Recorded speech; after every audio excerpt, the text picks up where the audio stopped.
Hello दोस्तों, मैं संदीप आप सबका अपने YouTube चैनल ज्ञान आरबीएल में स्वागत करता हूं। दोस्तों, जैसा कि आपको पता है कि आपके एग्ज़ाम लगे हुए हैं जेल वार्डन फायरमैन घुड़सवार दोस्तों, तो उसी के लिए हम मॉक टेस्ट लेकर के आ रहे हैं दोस्तों। तो ये हमारा हिंदी का मॉक टेस्ट है दोस्तों।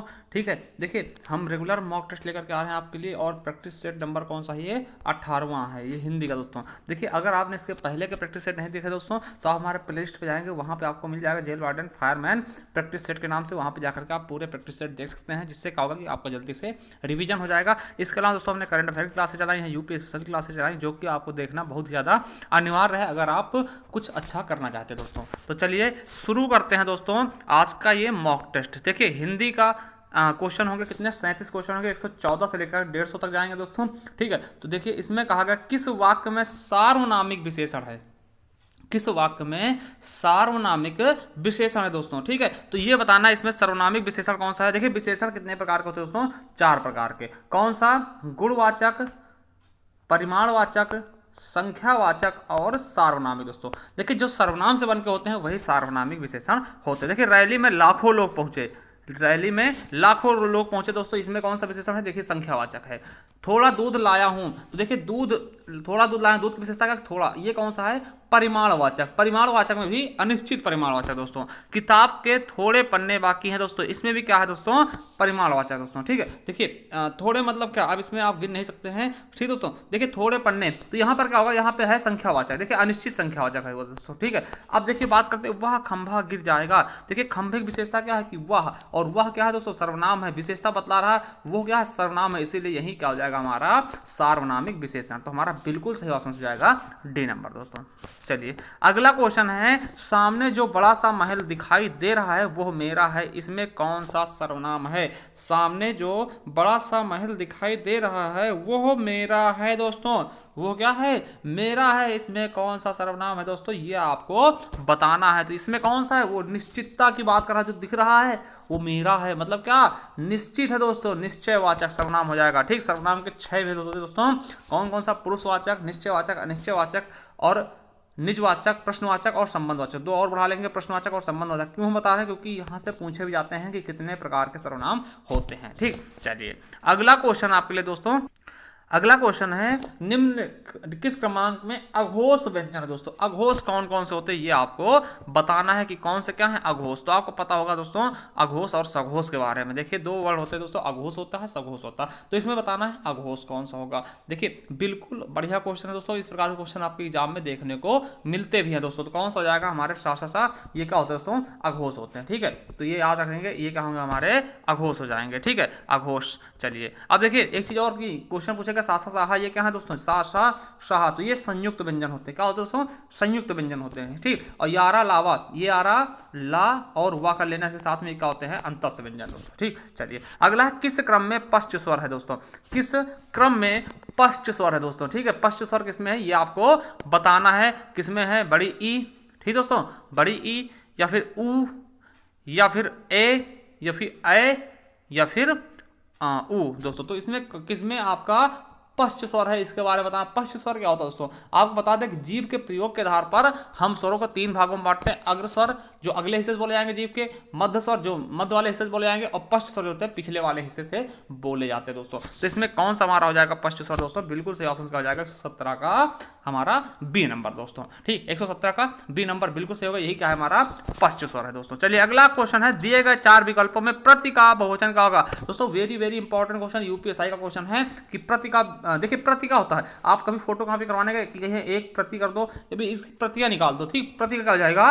प्रतियां दोस्तों। बिल्कुल सही, हमारा बी ऑप्शन बिल्कुल राइट होगा। चलिए अगला है कि वर्णमाला में कौन से अक्षर पुल्लिंग नहीं है? ये भी आपके यूपीएसआई का ही क्वेश्चन है दोस्तों कि कौन से अक्षर क्या है पुल्लिंग नहीं है, यानी स्त्रीलिंग कौन से हैं दोस्तों। देखिए कभी भी वर्णमाला में अगर स्त्रीलिंग जानना है दोस्तों, तो आप पूछो कि देखिए यहाँ पर हम आपको बताते हैं इसका सही आंसर क्या हो जाएगा? ई और ई। देखिए किस तरह से पूछेंगे, जैसे पूछ लेगा छोटा आ जो है ये स्त्रीलिंग है पुल्लिंग, तो क्या बोलोगे? छोटा या छोटी आ? तो छोटा आ होता है, यानी छोटा आ। छोटा मतलब क्या होता है? पुल्लिंग, वहीं छोटी ई या छोटा ई, तो क्या छोटी ई, तो यानी क्या हो जाएगा, ये आपका स्त्रीलिंग हो जाएगा। तो इस तरह से पहचान सकते हैं। तो हमारा ए ऑप्शन क्या है, ई क्या है दोस्तों, ये स्त्रीलिंग है। कुछ अपवाद होते हैं, बाकी सभी के वर्णमाला क्या होते हैं दोस्तों, पुल्लिंग ही होते हैं। ठीक दोस्तों, चलिए अगला क्वेश्चन है, आसमान का रंग नीला है, विशेष से पहचानिए।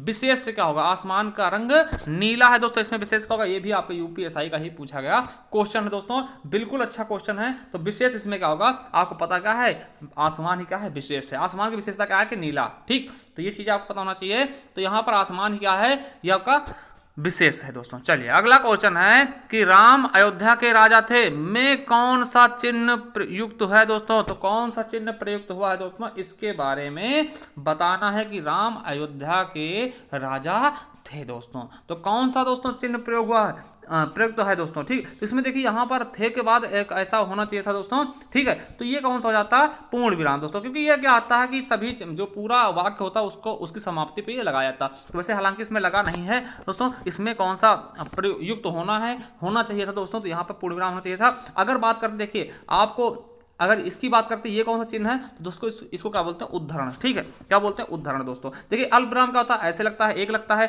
पूर्ण विराम का होता है, पूर्ण विराम देखिए ये पूर्ण विराम इसका सही माना गया दोस्तों। रेखिका क्या होता है, ऐसे खींच जाता है। और हंस पद का होता है दोस्तों, त्रुटि विराम को ही हंस पद कहते हैं। जैसे कोई चीज आप लिख रहे हो, तुम कल जाओगे, है ना, जैसे लिख दिया तुम कल जाओगे। अब देखिए हमें याद आया थोड़ा सा कि हमने यहाँ पर घर तो भूल गए, तो ये इस तरह विराम लगा के ऊपर हम घर लिख देते दोस्तों, तो इसे क्या बोलते हैं, हंसपद या त्रुटि विराम दोस्तों, ठीक है। तो ये चीजें याद रखनी है। चलिए अगला है, भारतवर्ष में हिंदी को आप किस वर्ग में रखेंगे दोस्तों। देखिए वेरी वेरी इंपॉर्टेंट क्वेश्चन, कई बार पूछा गया। देखिए आप लोग ज्यादा राष्ट्रभाषा बता देंगे, या फिर देखिए राष्ट्रभाषा नहीं रखेंगे दोस्तों, क्या राजभाषा रखेंगे। राजभाषा क्यों रखेंगे, देखिए हिंदी राजभाषा है, ना कि राष्ट्रभाषा, ना कि मातृभाषा दोस्तों, ये चीज समझिएगा। हिंदी क्या है, राजभाषा, क्यों, क्योंकि संविधान में इसे राजभाषा का दर्जा दिया गया, आर्टिकल 343 से 351 के बीच दोस्तों, ठीक, भाग 17 याद रख लेना। तो हमारा क्या होगा, राजभाषा। चलिए अगला है, उपनिषद शब्द में इक लगाने पर क्या शब्द बनेगा दोस्तों। उपनिषद शब्द में इक प्रत्यय लगाने पर कौन सा शब्द बन जाएगा दोस्तों, बिल्कुल अच्छा क्वेश्चन है दोस्तों, ऐसे क्वेश्चन आपको समझना चाहिए। तो क्या बन जाएगा दोस्तों, औपनिषदिक, है ना दोस्तों। तो हमारा ए ऑप्शन बिल्कुल सही हो जाएगा। अगला है, उत्कर्ष में कौन सा उपसर्ग है दोस्तों, उत्कर्ष में कौन सा उपसर्ग होगा दोस्तों, तो बिल्कुल सही ऑप्शन क्या हो जाएगा, उत्धन कर्ष दोस्तों, ठीक। तो उत हमारा क्या है, इसमें उपसर्ग हो जाएगा, तो सी ऑप्शन बिल्कुल सही। अगला है, यह मास जो चंद्रमा की के अनुसार गिना जाता है वह कहलाता है दोस्तों। तो इसमें हमें बताना है कि फिल इन द ब्लैंक्स में क्या भरा जाएगा दोस्तों, ठीक है। तो 125 का बिल्कुल और बिल्कुल सही आंसर क्या हो जाएगा, हमारा सी नंबर। यहां पे क्या होगा, चंद्रमा की गति चंद्रमास में गिना जाता है, तो यहाँ पे चंद्रमास होगा, यहाँ पे गति होगी, हमारा सी ऑप्शन बिल्कुल राइट होगा। अगला है, उत्प्रेक्षा अलंकार कब हो सकता है, उत्प्रेक्षा अलंकार कब हो सकता है दोस्तों।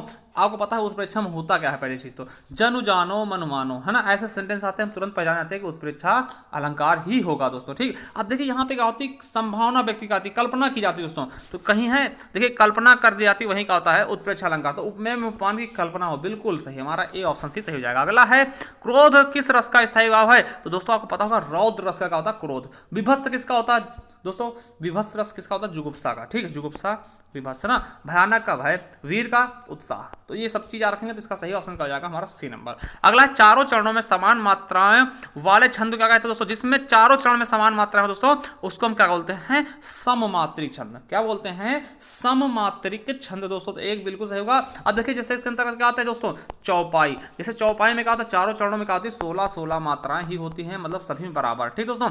देखिए अर्ध सममात्रिक क्या होता है दोस्तों, जैसे कि आपको पता होगा, जैसे दोहा हो गया, दोहा में क्या 13-11 मात्राएं, सोठा हो गया 11-13 मात्राएं, ठीक दोस्तों। इनके सम वाले एक होते हैं, विषम वाले बराबर होते हैं दोस्तों ना, जैसे 11-13 इस तरह से दोस्तों, ठीक। और विषम मात्रिक का होता है दोस्तों, जैसे क्या होता है 56 दोस्तों ना, जिसमें कुछ भी सम ही नहीं होता, कुछ भी बराबर नहीं होता, उसमें 6 चरण होते हैं दोस्तों, ठीक है। चलिए अगला है, पाप का घड़ा भरना मतलब क्या होता है, पाप का घड़ा भर जाना, इसका मतलब क्या होता है, पाप की पराकाष्ठा होना, पाप उदय होना, पाप कमाना है, पाप मोल लेना दोस्तों, ठीक है। कहना इनके पाप का घड़ा भर चुका है अब, यानी क्या कि वो अपनी पराकाष्ठा पहुंच गए दोस्तों, पाप की पराकाष्ठा हो गई दोस्तों। चलिए अगला क्वेश्चन आपके लिए, नेक्स्ट क्वेश्चन क्या है वो देखते हैं। अगला क्वेश्चन सही कहावत का है दोस्तों। तो आपको पता है नाच न जाने आंगन टेढ़ा, नाच न जाने आंगन टेढ़ा, तो दोस्तों बिल्कुल सही ऑप्शन हमारा बी हो जाएगा। चलिए अगला है कि दिए गए विकल्पों में से सही विकल्प का चयन करें रिक्त स्थान भर करके। अगर विद्यार्थी होंगे तो देश का भविष्य क्या होगा, भविष्य तो उज्जवल होगा दोस्तों, ठीक है। ये तो हमें पता है कि देश का भविष्य क्या होगा, उज्जवल होगा, हमें यहीं से पता लगेगा। तो उज्जवल यहाँ पे होना चाहिए, तो हमें फिर यही ऑप्शन केवल दिख रहा है दोस्तों कि अगर विद्यार्थी आदर्शवादी होंगे तो देश का भविष्य क्या होगा, उज्जवल होगा। चलिए अगला क्वेश्चन है नदी का पर्यायवाची शब्द निम्नलिखित में से कौन सा नहीं है दोस्तों। तो नदी का पर्यायवाची शब्द कौन सा नहीं है दोस्तों, उषा, उषा किरण का होता है दोस्तों, ना कि नदी का। तो यही हमारा क्या हो जाएगा, बिल्कुल गलत है। चलिए अगला क्वेश्चन देखते हैं दोस्तों कि चित्र के 3 समानार्थी शब्द दिए गए हैं, एक समानार्थी नहीं है, उस शब्द का चयन कीजिए जो समानार्थी नहीं है दोस्तों।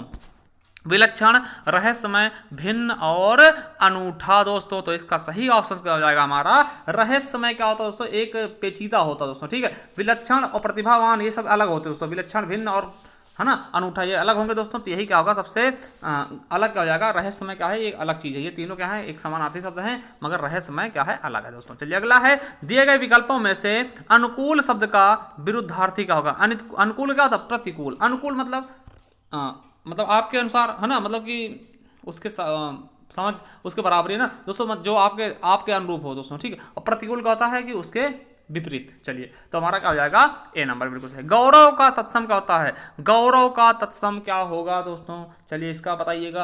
तो इसका सही ऑप्शन क्या हो जाएगा हमारा 135 का बिल्कुल सही गवाच दोस्तों। चलिए अगला है निम्नलिखित में से कौन सा देशज शब्द है दोस्तों। तो देशज कौन सा है दोस्तों, काठ, ऊंट, गोंड या फिर उल्लू मेरे दोस्तों। तो बिल्कुल और बिल्कुल सही ऑप्शन क्या हो जाएगा, गोंड दोस्तों, ठीक, गोंड। चलिए अगला क्वेश्चन है शुद्ध वाक्य का चयन करना दोस्तों। वाक्य कौन सा शुद्ध ये बताना है दोस्तों आपको। 137 नंबर क्वेश्चन है कि अपराधी को न्यायालय द्वारा 2 साल की सजा दी गई या 2 साल की सजा। देखिए 2 साल की सजा, ये तो शुरुआत होगा ही नहीं दोस्तों, ये तो बिल्कुल गलत है। अपराधी को सजा न्यायालय द्वारा 2 वर्ष दी गई, ये भी बिल्कुल है। अपराधी को 2 वर्ष की न्यायालय द्वारा सजा दी गई, ये भी गलत है दोस्तों। क्या होगा, अपराधी को न्यायालय द्वारा 2 वर्ष की सजा दी गई, बिल्कुल सही। चलिए अगला दोस्तों क्वेश्चन है कि शब्द में कर्मधारय समास है, कौन सा है, कर्मधारय समास किसमें है, ये आपको बताना है दोस्तों। तो कर्मधारय समास किसमें होगा, दुष्चरित्र दोस्तों। क्या है, दुष्चरित्र में क्या होगा, कर्मधारय समास हो जाएगा। तो हमारा बी ऑप्शन बिल्कुल और बिल्कुल राइट हो जाएगा दोस्तों। चलिए 139 नंबर देखते हैं। अल्पाहारी शब्द के लिए उचित वाक्यांश छांटिए। अल्पाहारी का होता है दोस्तों जो कम खाता हो दोस्तों, क्या। तो हमारा बिल्कुल सही ऑप्शन कौन सा जाएगा, सी नंबर, जो कम खाता उसे क्या बोलते हैं, अल्पाहारी दोस्तों, ठीक है। चलिए अब देखिए आपके लिए गद्यांश है दोस्तों, गद्यांश से छांटिएगा।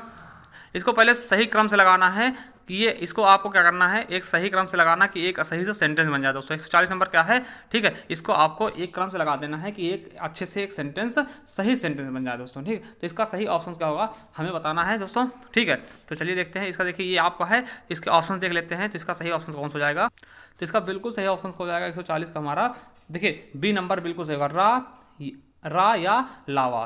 क्या हो जाएगा दोस्तों, रा या लावा। तो देखिए इस तरह से होगा, रा या फिर क्या होगा, ला और वा। देखिए सबसे पहले हम क्या देखते हैं, हमारा देश उत्सवों और त्योहारों का देश है। उसके बाद फिर रा पढ़ेंगे, यहाँ अनेक त्यौहार मनाए जाते हैं। फिर उसके बाद क्या पढ़ेंगे, यह पढ़ेंगे, ये त्यौहार जनमानस से उल्लास जगाते हैं। फिर उसके बाद क्या पढ़ेंगे दोस्तों, ला पढ़ेंगे, समन्वय की भावना पैदा करते हैं।